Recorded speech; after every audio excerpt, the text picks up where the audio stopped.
Hello friends, నమస్తే. నేను Lakshmi. Welcome to my channel తోటమాలి. ఈరోజు మన వీడియో మందారం మొక్క నుంచి మనకి చిన్న చిన్న మొక్కల నుంచి కూడా ఎక్కువగా ఫ్లవరింగ్ రావాలంటే ఏం చేయాలనేది ఈరోజు వీడియో అండి. చాలామంది అడుగుతూ ఉంటారు, మందారం మొక్కలన్నీ కూడా ఎల్లోయిష్గా అయిపోయి రాలిపోతూ ఉన్నాయని.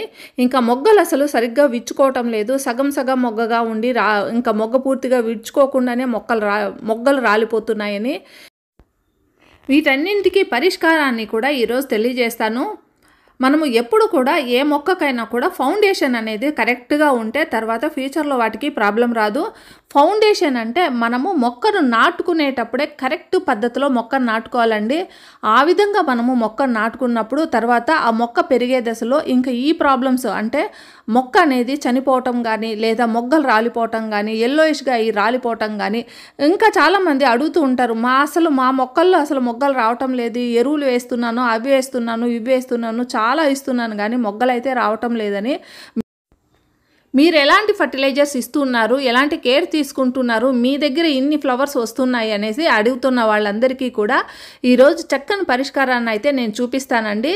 మనము నర్సరీలో నుంచి మొక్కను తెచ్చుకున్నా లేదా స్టెమ్ కటింగ్ ద్వారా మొక్కలు నాటుకునేటప్పుడైనా కూడా ఇనిషియల్ స్టేజ్లోనే మొక్కకు బలమైన మట్టి మిశ్రమాన్ని మనము తయారు చేసుకొని ఇచ్చుకున్నప్పుడే ఆ మొక్క వంగనేది మానవి వంగదు అంటారు కదా. స్టార్టింగ్ స్టేజ్ నుంచి కూడా మొక్క బలంగా హెల్తీగా పెరుగుతుంది.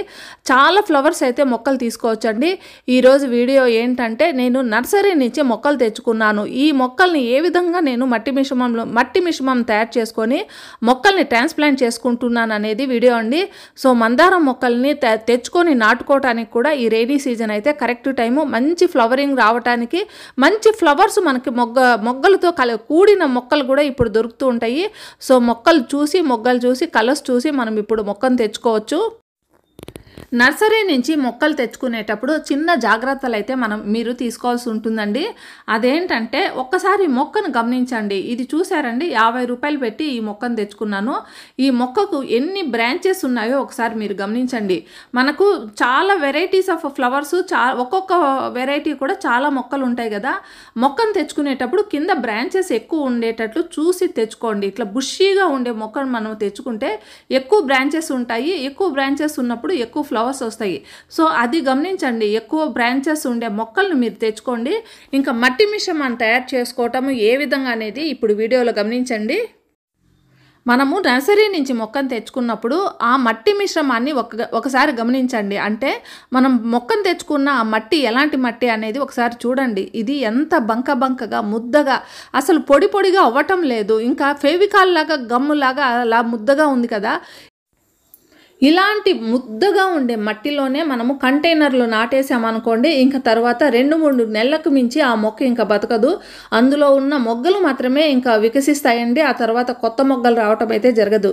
చూడండి, ఆ బంక మట్టికి నేను తయారు చేసిన మట్టికి ఎంత తేడా ఉందో, ఇది ఎంత పొడిగా ఉందో, అది ఎంత ముద్దగా ఉందో. సో మనము మొక్కను నాటుకునేటప్పుడే మంచి కంటైనర్స్లో పాటు మంచి మట్టి మిశ్రమాన్ని కూడా తయారు చేసుకొని ఆ మొక్కను నాటుకున్నప్పుడు తర్వాత ఏ సీజన్లో అయినా, రైనీ సీజన్ అయినా కానీ, వింటర్ సీజన్ అయినా కానీ, సమ్మర్ సీజన్ అయినా కానీ ఆ మొక్కకైతే ప్రాబ్లం రాదు.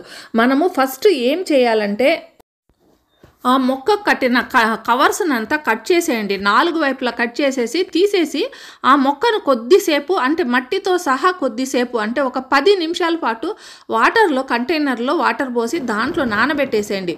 ఒక 10-15 నిమిషాలు వదిలేసిన తర్వాత చూడండి, ఊరికే అలా అనేస్తే ఆ బంక మట్టి అంతా కూడా కిందికి వెళ్ళిపోయి ఓన్లీ ఈ వేర్లు మాత్రమే వస్తాయండి.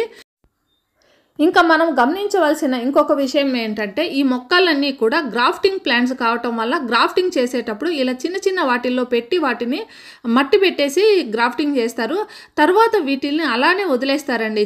చిన్న గ్రాఫ్టింగ్ ఉంటాయి కదా, వీటిని మనము ఎట్టి పరిస్థితుల్లో అయినా కూడా తొలగించేసేయాలి లేదా కట్ చేసుకోవాలి. ఎందుకంటే ఆ తల్లి వేరు అనేది ఇందులో నుంచి బయటకు రాలేక లోపల ఉక్క పెట్టేసుకొని ఇంకా మొక్క అయితే తర్వాత ఎలాంటి పరిస్థితి వస్తుందో అనేది మనం చెప్పలేదండి. నేను చాలా మొక్కలు, అంటే స్టార్టింగ్లో 2-3 ఇయర్స్ బ్యాక్ చాలా మొక్కలు అనేటివి వీటి వలన చనిపోయాయి.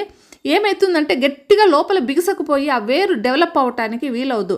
సో మనము ఎలాంటి పరిస్థితుల్లో అయినా కూడా దాన్ని కట్ చేసి దానికి ఫ్రీగా డెవలప్ అవటానికి, ఫ్రీగా పాకడానికి వేరు అనేది అవకాశం ఇవ్వాలి. వీటిని కట్ చేసేటప్పుడు చాలా జాగ్రత్తగా వేరు అనేది ముఖ్యంగా తల్లి వేరు అనేది కట్ అవ్వకుండా జాగ్రత్తగా కట్ చేసుకోవాల్సి ఉంటుంది.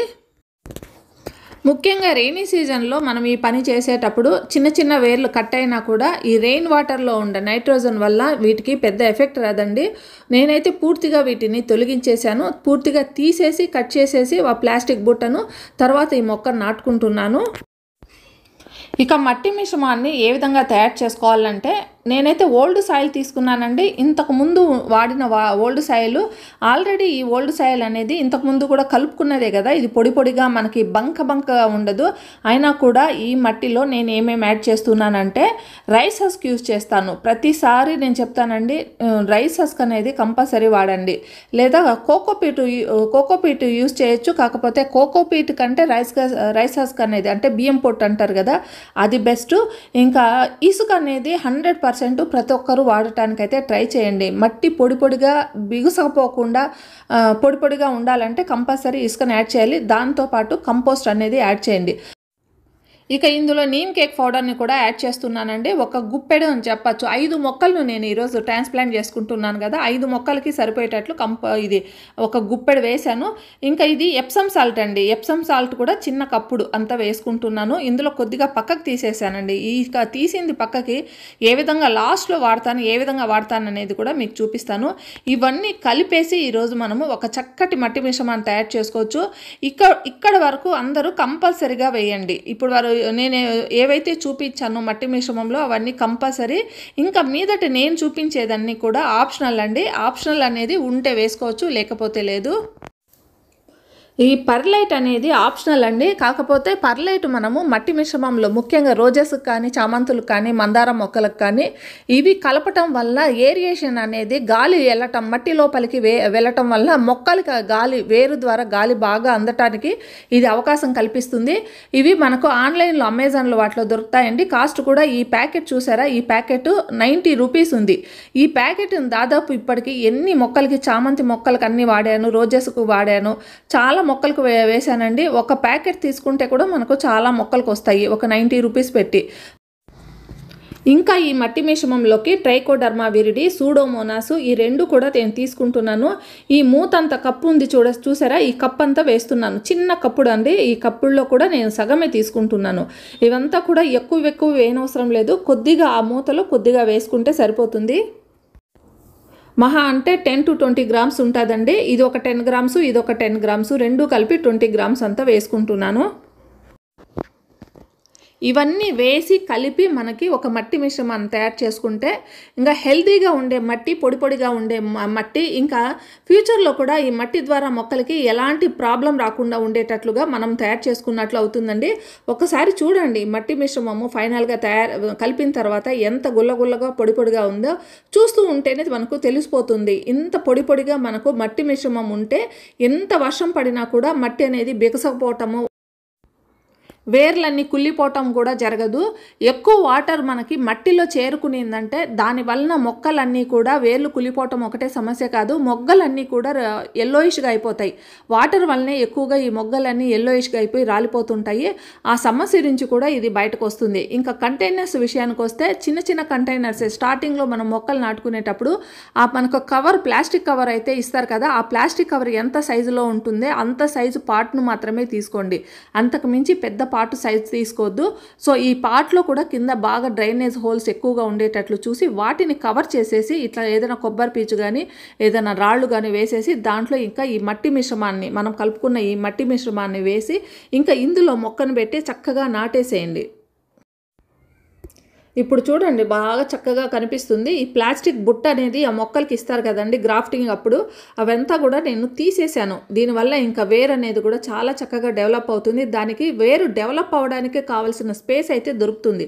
ఆ బుట్ట ఉంటే లోపల ఇరుక్కబోయినట్లు అయిపోతుంది. అందువలన ఆ బుట్టలు అయితే తొలగించేసానండి. మొత్తం అన్ని మొక్కల్ని నాటేసిన తర్వాత కంటైనర్ సైజు కూడా చూడండి, చిన్న చిన్న కంటైనర్స్లోనే వీటిని నాటాను. చక్కగా హ్యాపీగా ఉన్నాయి.